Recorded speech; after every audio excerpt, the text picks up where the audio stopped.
What's up guys, it's Mike with Shallow Reefing, come back at you with another video, and today it is time to get ready to aquascape this tank because it can actually hold water now. Let's get started. Alright, so Bulk Resupply was doing a big sale and I decided, you know what, might as well just buy it from them. So I got Carib Sea Aragonite, and it's the same stuff that I've had before, about 2 to 3 millimeters. And this is the dry stuff because you save a little bit of money when it's dry. So the main thing I need to do today is rinse this sand, rinse that sand, because I saved about 10 bucks a bag with that by just getting it dry. And then I'm gonna put in this live sand. So we will do that first, and then I'm gonna check in on my live rock that I have here. Now, my plan is to actually test this to see just how much phosphate has leached out of this, because this is my old rock that I had sitting in the shed after I washed it off. So we're gonna see. I mean, this stuff looks kind of gross. That's in salt water and it's sitting there, and I think there's gonna be definite phosphates leaching out of this rock and maybe nitrates. And this is also live rock that I had, well, it's dead rock now, I had out in the shed that I got from a guy like 3 years ago for a smoking deal, and it's only in fresh water right now. I plan on just draining this and letting this dry out so that way I can aquascape with, you know, this rock instead.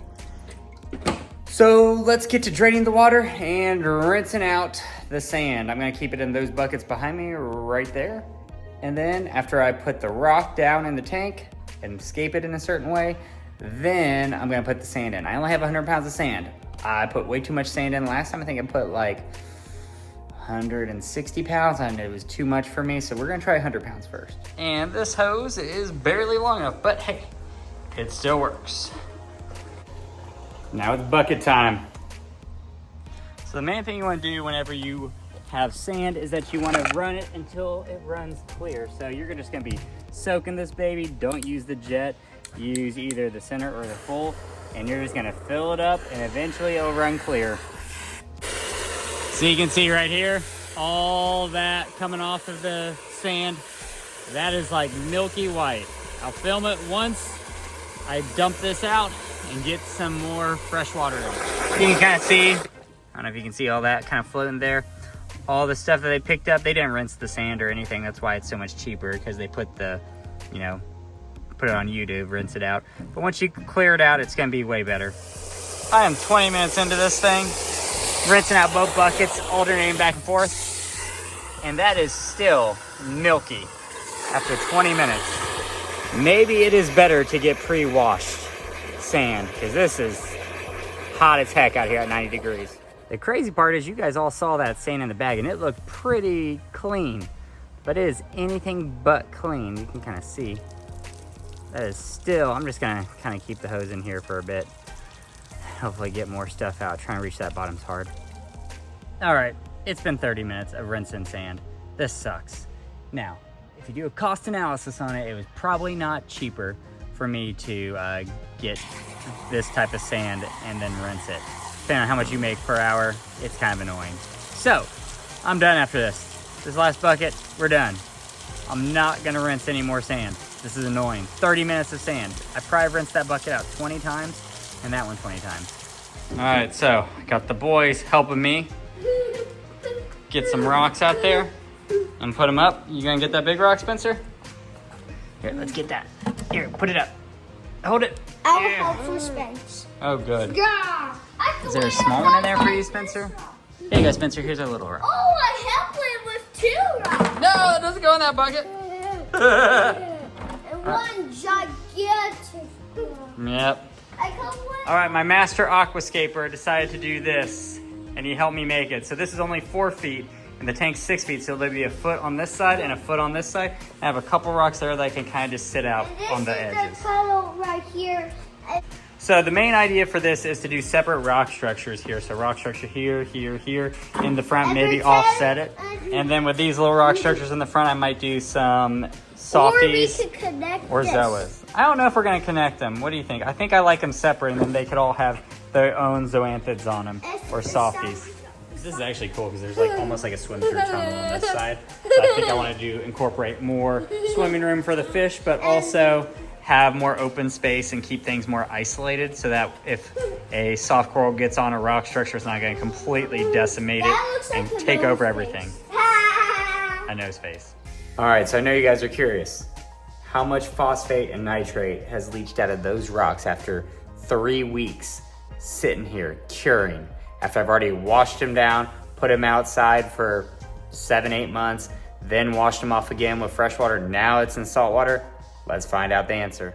And the old rocks that I have are 0.82 phosphates and 67.4 nitrates. Holy cow, after cooking for 3 weeks. I was not expecting those high levels. So honestly, let's think about this. Well, if I just drain all that water out and then I use those rocks, some of those rocks just to aquascape, I will have natural nitrate and phosphate in the tank, and I won't even have to like jump start a cycle with like low nutrients. I could use like 2 rocks and it could kind of just slowly leach out some goodness to start the tank up. Could be a stupid idea, but I might actually try this and see if it works out and say, hey, what the heck, some old rock, let's do it. It beats peeing in the tank like some people try. All right, so this is our 3rd version of the aquascape. Daniel wanted this giant rock in the front, so I put it there. I don't know why. It looks a little weird out of place, but I made caves. So there's 3 concentric caves, and there's all and like one like a hooker, like a mouse. that one right there, like a donut-shaped one. Yeah, we won't call that one the hooker one.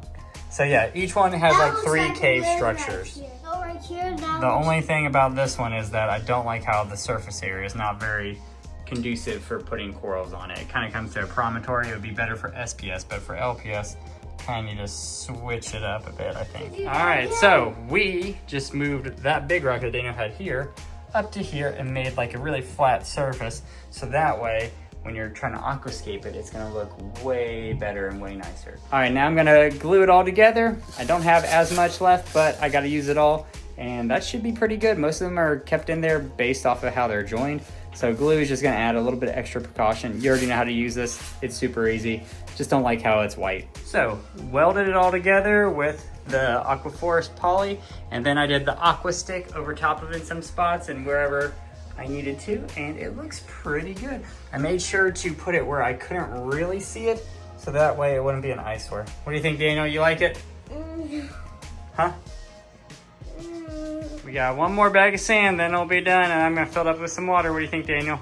Yeah, it's gonna look awesome. Yes, it is. Awesome. All right, so I'm gonna fill it up with fresh water first, RDI water, and then mix salt in it. Then I have 1 bag of actual Rag Alive, and I'm gonna wait until it's all the way filled up with salt water and then put that in just for the biological. But that was 80 pounds of dry sand and then plus 20 pounds of live sand that's gonna go in. And so it begins. I'm gonna let this run all night and it'll probably be almost up to the overflow. Maybe, we'll see. I'll see you guys at 7:30 in the morning. And it is 7:30 in the morning and it is still not all the way filled.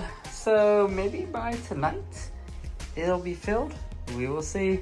Maybe if it's going to get up by breakfast. Oh, it'll be done by dinner. Be done by dinner? Yep. Well, here it is in all of its glory, completely filled up. Now I just need to mix this sand because you're gonna see, even though I rinsed it, it's about to get gross. All right, now, even though I rinsed this sand multiple times, 20 times to be precise, that is all the gunk in the sand that I tried to wash out. Yep, that's bad.